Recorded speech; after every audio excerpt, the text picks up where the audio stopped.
Meanwhile, federal agents firing tear gas to break up a violent protest in Chicago. This standoff in the street happening after 2 illegal migrants from Venezuela were arrested for allegedly ramming their vehicle into a Border Patrol SUV. Todd Pyro joins us with more. Todd. Yeah, it doesn't seem to be getting better in the Windy City. Good morning to all three of you. Illinois Democrat Governor J.B. Pritzker blasting federal agents for using tear gas to disperse violent crowds of anti-ICE rioters. Pritzker saying, quote, ICE is recklessly throwing tear gas into our neighborhoods and busy streets. The Trump administration must stop their deployment of dangerous chemical weapons into the air of peaceful American communities.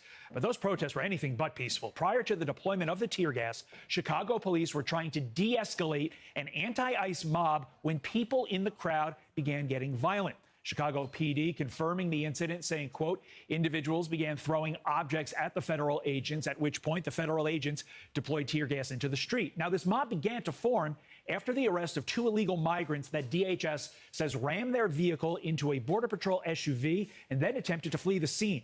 The driver and the passenger involved in the pursuit were Venezuelan nationals who entered the country illegally. The driver, an ICE fugitive who was ordered to be removed in August of last year. Once the 2 were taken into custody, that crowd began to form. DHS saying, quote, the incident is not isolated and reflects a growing and dangerous trend of illegal aliens violently resisting arrest and criminals ramming cars into our law enforcement officers. Back over to you. Right. So is the governor going to say that it's okay that an illegal immigrant rammed into an ICE official? Did they make any sense? I mean, at this point, Brian, he may not be saying it's okay, but his omissions and his actions sort of against the ICE agents more or less condone it. And that's just horrific. Yep, not supporting them. Yeah. That sets the climate. Thanks, Todd. Okay. I'm Steve Ducey. I'm Brian Kilmeade. And I'm Ainsley Earhart. And click here to subscribe to the Fox News YouTube page to catch our hottest interviews and most compelling analysis. Chicago. A chaotic confrontation erupted on October 10th outside a Southside apartment building, where Federal Immigration and Customs Enforcement, ICE, agents deployed tear gas to disperse a crowd protesting the arrest of 2 Venezuelan nationals accused of ramming their vehicle into a Border Patrol SUV. The incident, captured on video and shared widely, has ignited a firestorm of criticism from Illinois Governor J.B. Pritzker, who condemned the use of dangerous chemical weapons in residential neighborhoods, while DHS and local Republicans defended it as a necessary response to escalating violence against officers. The arrest stemmed from a midday pursuit that began when the Venezuelans allegedly struck the SUV and fled.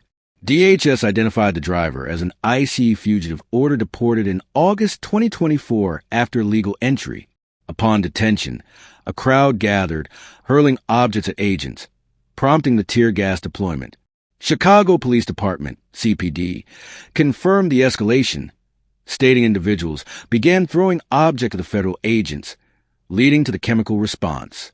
No injuries were reported among officers, but bystanders described panic as gas filled streets near homes and businesses. Pritzker, a Democrat, lambasted the tactics in a statement. ICE is recklessly throwing tear gas into our neighborhoods and busy streets. The Trump administration must stop their deployment of dangerous chemical weapons into the air of peaceful American communities. He accused the action of endangering residents, including children, and called for federal restraint.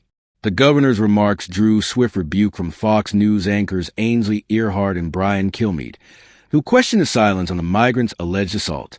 Doesn't seem to be getting bedbird, Illinois, Earhart quipped, mangling the governor's name, while Kilmeade pressed.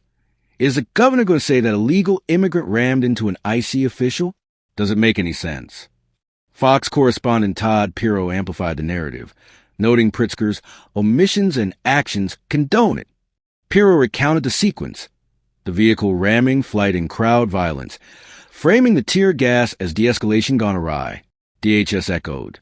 The incident is not isolated and reflects a growing and dangerous trend of illegal aliens violently resisting arrests and criminals ramming cars into our law enforcement officers.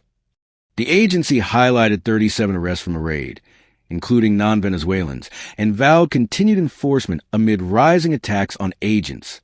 The clash fits a pattern of federal-local tensions under Trump. ICE raids in Chicago and Los Angeles have sparked lawsuits over racial profiling, with a federal judge banning sweeps, only for Supreme Court's 6-3 stay to revive them. In Los Angeles, a Marine veteran's father was beaten. In Chicago, a WGN reporter cuffed.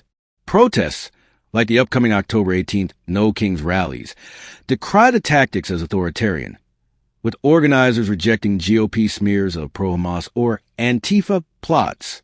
House Speaker Mike Johnson tied the demonstrations to shut down brinkmanship, claiming Democrats hold funding hostage until after the Hate America rally. As midterms approach, the incident underscores partisan rifts.